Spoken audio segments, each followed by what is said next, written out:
He was born with the ability to see demons. Since childhood, he could see things that others could not.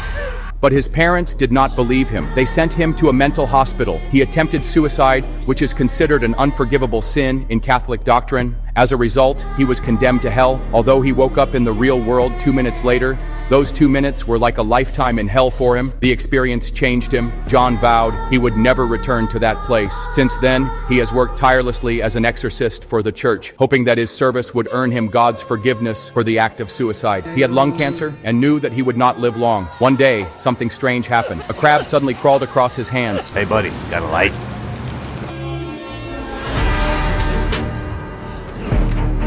The man who had just asked him for a light turned out to be a demon. John immediately fought him. He disrupts the demon's form with a screaming beetle. This proves that the demon is crossing over to the real world.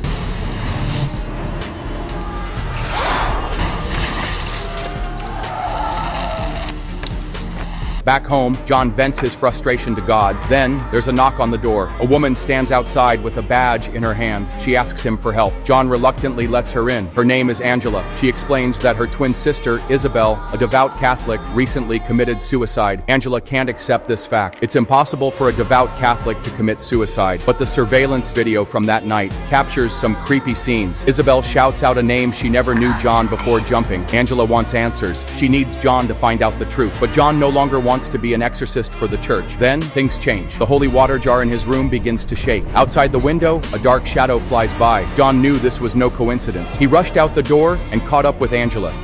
Darkness enveloped them. John immediately sensed danger. He pulled Angela to a nearby statue of the Virgin Mary, the only source of light around. He wrapped his hands in a blessed cloth and released divine energy.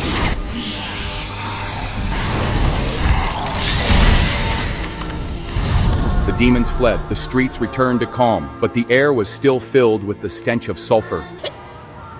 Don't worry. Happens to everyone the first time.